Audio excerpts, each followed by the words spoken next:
It started with a number. $82,361. That was the final amount I had paid off. Not in one go, not with fanfare. Just quietly. Bit by bit. Year after year.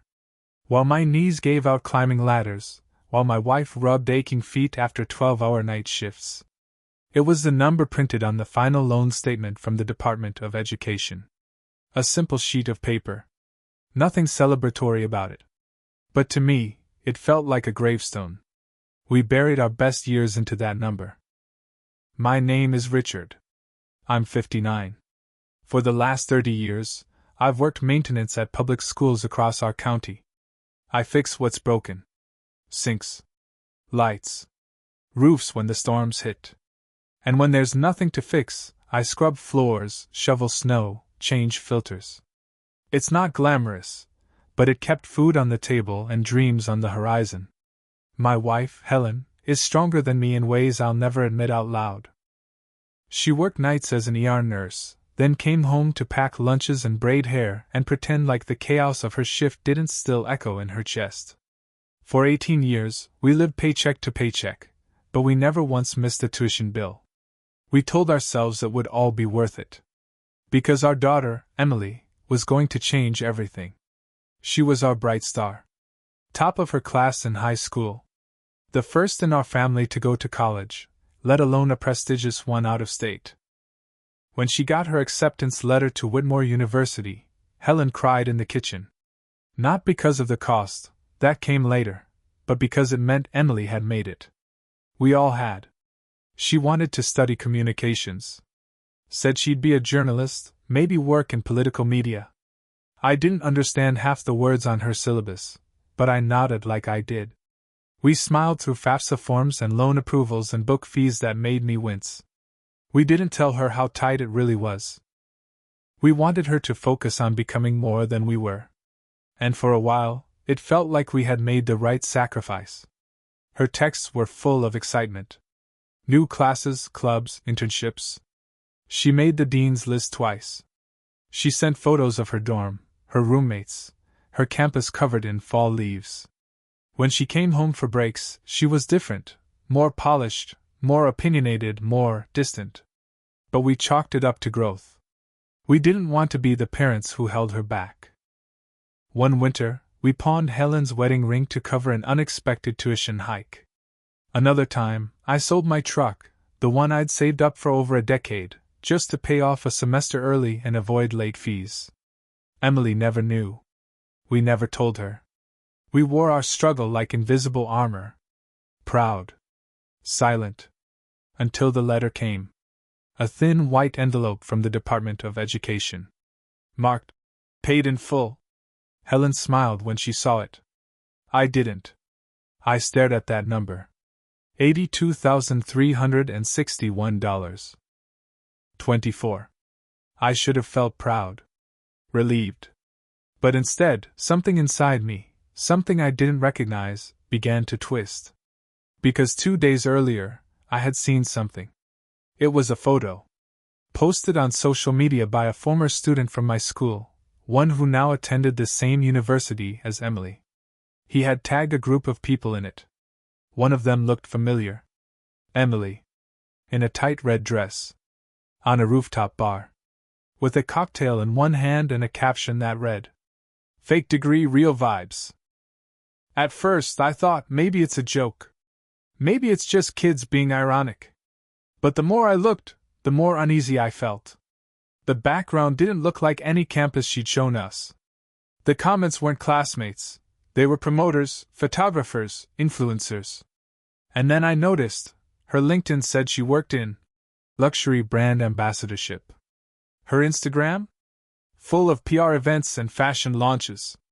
Her bio no longer mentioned journalism. That night I didn't sleep. I just sat at the kitchen table, staring at that loan letter and scrolling through her profiles. I felt like I didn't recognize my daughter.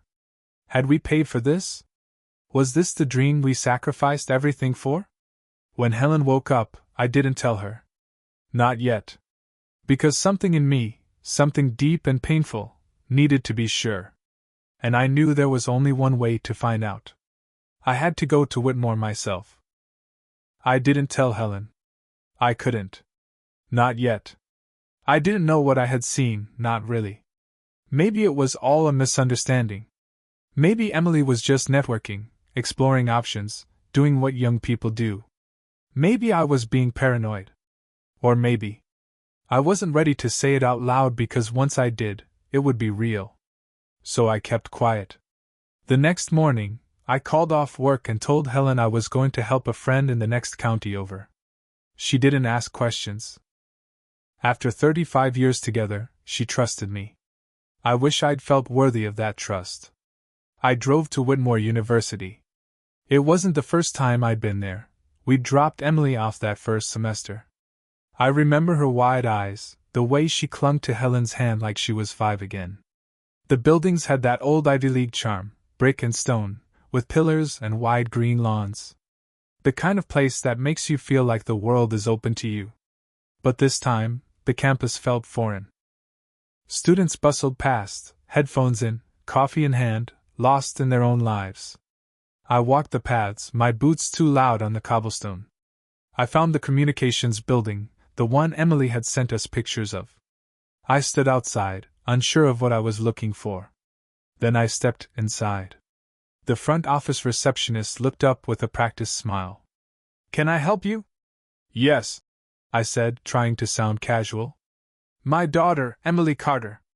I just wanted to drop off something." "She's in the journalism program." The receptionist typed something. Frowned. Typed again. "Are you sure she's enrolled this semester?" My stomach dropped. "Yes, of course. She's supposed to graduate this year." She tried again, this time asking for a student ID number. I didn't have it. "I'm sorry," she said gently, "but I don't have her listed in the journalism or communications programs." I stepped outside, dazed. Maybe she switched majors. Maybe the office just hadn't updated their system. Maybe. I found a coffee shop near campus. Sat down. Opened her social media again. This time, I paid closer attention. Event flyers. Designer tags. A promotional event in Miami. Her in Paris. Then back in LA. When had she been attending classes? How had she been traveling so much? Where did the money come from? A student passed by with a Whitmore hoodie. I stopped him. "Excuse me. Sorry to bother you. Do you recognize this girl?" I showed him a picture of Emily. He squinted. "Yeah, she used to hang around the business kids. Threw some insane parties. Don't think she was actually taking classes, though." "What do you mean?" He shrugged. "Some people just pretend. You know. Campus clout. Her name was big for a while. Influencer stuff. Then she kind of vanished." Influencer. That word hit like a slap. I walked to her dorm, or what used to be her dorm. The building had a new directory list. Emily's name wasn't on it. I called her. She didn't answer. I texted, "Are you on campus today? Wanted to surprise you." No reply. That night, I drove home with questions pounding in my head like a drum. I didn't tell Helen. Not yet. 3 days later, Emily came home for a weekend visit. Helen was overjoyed. She cooked her favorite dinner, lemon chicken and roasted vegetables. We sat around the table, trying to recreate what used to be. Emily smiled, talked about a campaign she was part of, name-dropped brands I'd never heard of. I just listened.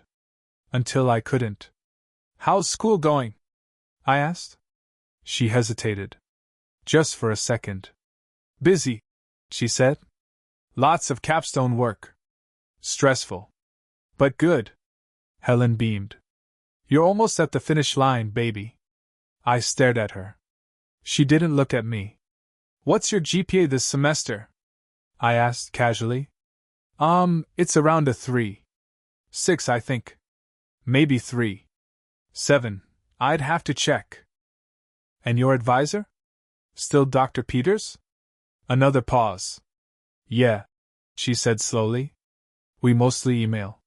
She was lying. I could see it now, clear as glass. The way she avoided my eyes. The way she changed the subject. Later that night, after Helen went to bed, I asked her again.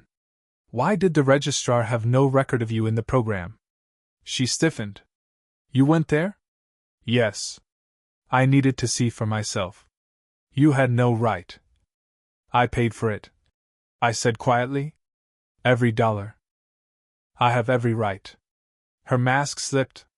So what? You think you own me? You think just because you paid, you get to control me? No, I said. But I do deserve the truth. She stood. You wouldn't understand. The degree wasn't going to get me anywhere. I found something better. I built my own brand. I have 40,000 followers, Dad. People know me. I'm not wasting my life behind a desk. I sat there, stunned. So you just dropped out? I never said that. Then say what you mean. I didn't finish. She snapped. I stopped going 2 years ago. But I kept up the illusion. Because I knew you wouldn't get it. You're stuck in your little world of hourly wages and benefits. I'm building something real. I stood slowly. Something real built on lies. She crossed her arms. I'm not ashamed of what I've done. You should be proud. You helped me get here. Helped you pretend.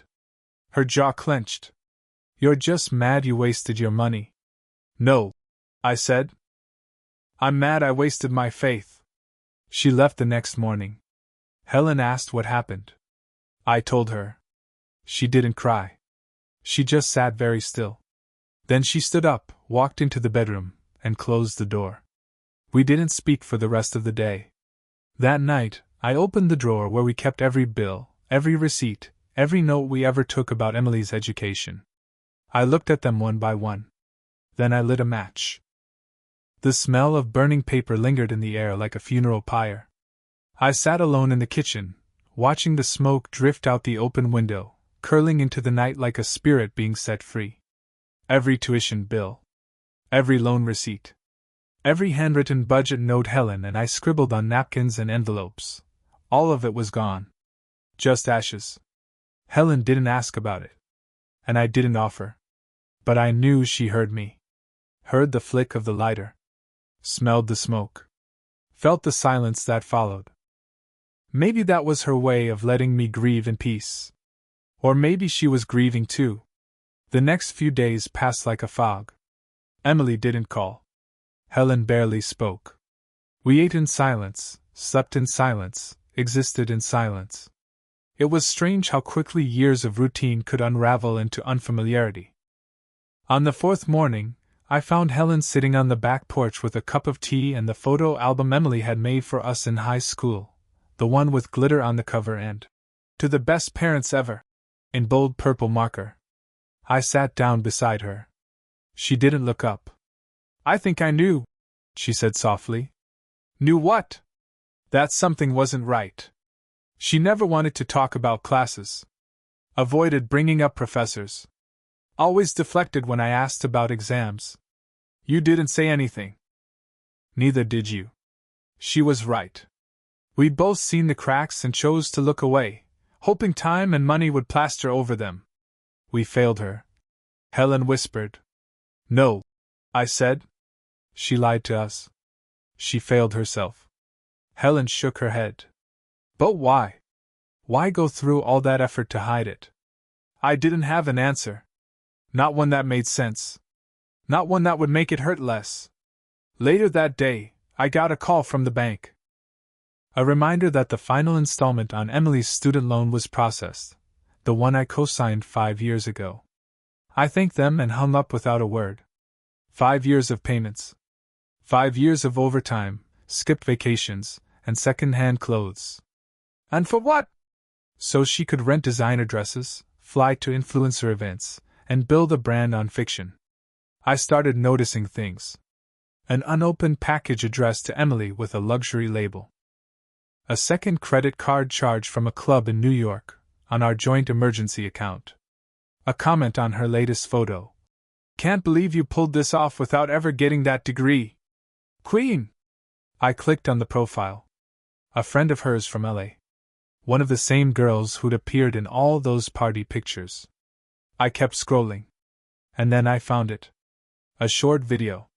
It started with upbeat music and Emily's voice. How I faked my way through college while building a six-figure brand. I paused. Replayed it. It wasn't private. It wasn't hidden. It was there for the world to see, a motivational clip on how to beat the system. How to stop wasting time with lectures and start monetizing your image. She even showed screenshots of emails she had edited to fool us. Fake report cards. Staged dorm videos. Lies layered upon lies. Helen walked in and saw my face. What is it? I turned the screen toward her. Let her watch. She didn't finish it. She closed the laptop gently, like it might explode in her hands. Then she stood, walked to the sink, and threw up. That night, we lay in bed, wide awake. No words. Just breathing. Eventually, Helen said, I feel like I lost her twice. Once when she stopped calling us, and now this. I reached for her hand. But she didn't take it. The next morning, I made a choice. I wasn't going to call Emily. I wasn't going to text her. I wasn't going to chase her. But I would leave her something. Something she couldn't filter or crop or edit. I took out a pen and wrote her a letter. Not to shame her. Not to guilt her. To remind her. Of who she was. Of who we were. Of what it meant to have people who sacrificed not for clout, but for love. I sealed the envelope, walked out to the mailbox, and stood there for a long time. Then I dropped it in. And as I watched the flag go up, I whispered, That's the last thing I give you for free. 3 weeks passed. The mailbox remained empty. I checked it every morning like muscle memory, even though I wasn't expecting anything. Not a card. Not a letter. Not an apology. Deep down, I think I hoped Emily would respond, not with excuses, but with understanding. But there was only silence. The kind that stretches between people who used to be everything to each other. Helen went back to work part-time. She said she needed a distraction. I fixed things around the house, made coffee that tasted like bitterness, and spent too much time in the garage, avoiding the living room where her framed photo used to sit. I'd put it away. I didn't throw it out. But I couldn't look at it either. Then one afternoon, Helen got a phone call. She passed me the phone, her expression unreadable. It's Emily, she whispered. I stared at the phone in my hand like it was a bomb. Hello? Hi, Dad. Her voice was soft. Not fake soft like in her videos, but small. Unsure. I got your letter. I waited. She continued. I'm not calling to defend myself. I didn't expect you to say it like that. You didn't yell. You didn't even say you hated me. You just reminded me. I didn't want to fight, I said. I know. That's what made it worse. There was a long pause. Then, can I come by? Helen looked at me. I nodded. Okay, I said. Dinner. Tomorrow. The next evening, she showed up. Not in designer heels or a rented car. Just a hoodie, jeans, and a backpack. Her face looked different, like the filters had been removed not just from the photos, but from her spirit. We sat down to eat. Chicken and rice. Nothing fancy. And then she spoke. I wanted to tell you. I dropped out my second year. I was failing most classes. I panicked. I felt like I wasn't good enough. Everyone around me seemed to have it together. So I started posting. At first it was just a hobby. Then companies reached out. I started getting offers. And I told myself it was okay, because I was making money. And because I didn't want to disappoint you. Helen looked at her, eyes red. You didn't want to disappoint us, so you built the whole life on a lie? I didn't know how to fix it once it started. Every lie needed another lie to cover it. And you kept sacrificing so much. I thought if I could just make it big enough, it wouldn't matter anymore. That I could pay you back, and you'd never have to know. I leaned forward. Sweetheart, we didn't pay so you could succeed. We paid so you could grow. So you could learn who you are. Not who the internet wants you to be. Emily started crying. I don't know who I am anymore. Helen reached out this time. Took her hand. Well, I said, then maybe it's time to start learning. That night she stayed over. Slept in her old room, the posters still hanging crooked, the bed still made the way she left it. The next morning, she joined us for breakfast. Then she handed me something. A check. It's not everything. But it's a start. I'm shutting down my influencer account. I want to go back to school. For real this time. I didn't ask where the money came from. I just folded the check and said, We'll help you. But not with cash. We'll help you pack your books, and walk into that classroom, and sit through every hard lecture. That's how we'll help. She nodded. And for the first time in a long time, I saw my daughter again. Emily's decision to return to school wasn't just about classes or degrees. It was about rebuilding trust, about slowly unpeeling the layers of shame and pride and learning how to stand bare in front of the people who raised her. And for us, Helen and me, it wasn't about the money anymore. It never really was. It was about the time we lost, the memories that fractured, the truth that had to be earned back inch by inch. The next few months weren't easy. Emily applied to a local college, not the prestigious university we had once imagined, but a quiet community school nestled 2 towns over. It wasn't glamorous. But it was honest. She moved back home temporarily. Set up her room like a study sanctuary, textbooks on the desk, sticky notes on the walls, a whiteboard with due dates and exam reminders. I used to peek through the door when I passed by. Watch her reading, eyes squinting, highlighter in hand. It reminded me of when she was little, sitting cross-legged in the living room, trying to memorize the names of all the U.S. presidents for her 5th grade quiz. That girl was still in there. Buried. But alive. There were moments of tension. Old habits die hard. Sometimes I caught myself scanning her phone when she left it on the kitchen counter. Other times, Helen would hear Emily laugh while scrolling and tense up. The wounds were healing, yes, but the scar tissue still itched. One Sunday morning, we sat together on the porch. Just the 3 of us. The sun was rising slowly, casting that golden warmth that makes even silence feel like a conversation. Emily turned to us. I got a part-time job. Helen blinked. Where? Campus library. It's not much. Minimum wage. But it's mine. I smiled. It's a start. She grinned. It feels good. Doing something real. That night, Helen brought out the old scrapbook. The same one Emily had made all those years ago. We sat at the table flipping through pages. Birthday parties, school plays, science fairs. Moments we thought we'd lost to distance and disappointment. On the last page, Emily reached for a pen and added a photo, a new one. Her, standing in front of the college sign. Holding her acceptance letter.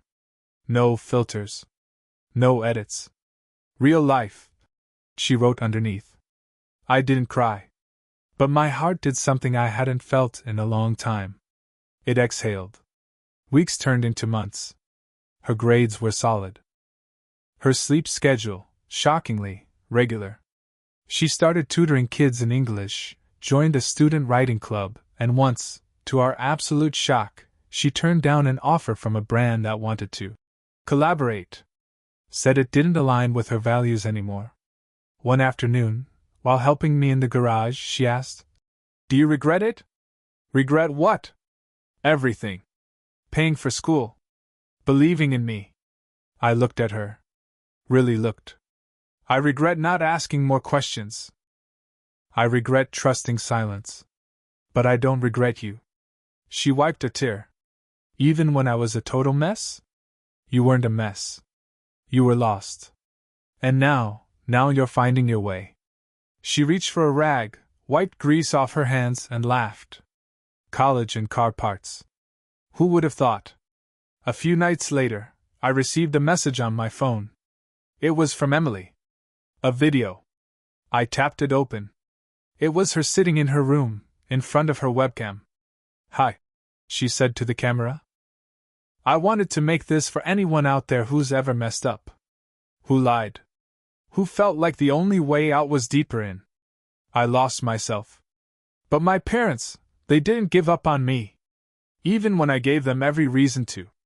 And now, I'm rebuilding. Slowly. Imperfectly. But honestly." She looked directly at the lens. "Thanks, Dad." "Thanks, Mom." I didn't reply. Didn't need to. The next morning, the video had over 10,000 views. But that wasn't the point. The point was, she didn't need the internet's validation anymore. She just needed her own. As spring bloomed and her first semester ended, we sat again at that same table. Emily handed us her report card. Straight A's. Helen kissed her forehead. I nodded slowly, the kind of nod that says more than words. Then I pulled something from my pocket. A receipt. For the final payment on her original student loans. "Paid off," I said. Her eyes widened. "But I was going to." "You are," I interrupted. "You're paying us back. Every single day you walk into class. Every night you study. Every time you choose honesty over shortcuts. That's how you repay us." She hugged me. Not the kind of hug people post online for likes. The kind that says, "I see you now." And I hugged her back. Not because everything was perfect, but because everything was finally real.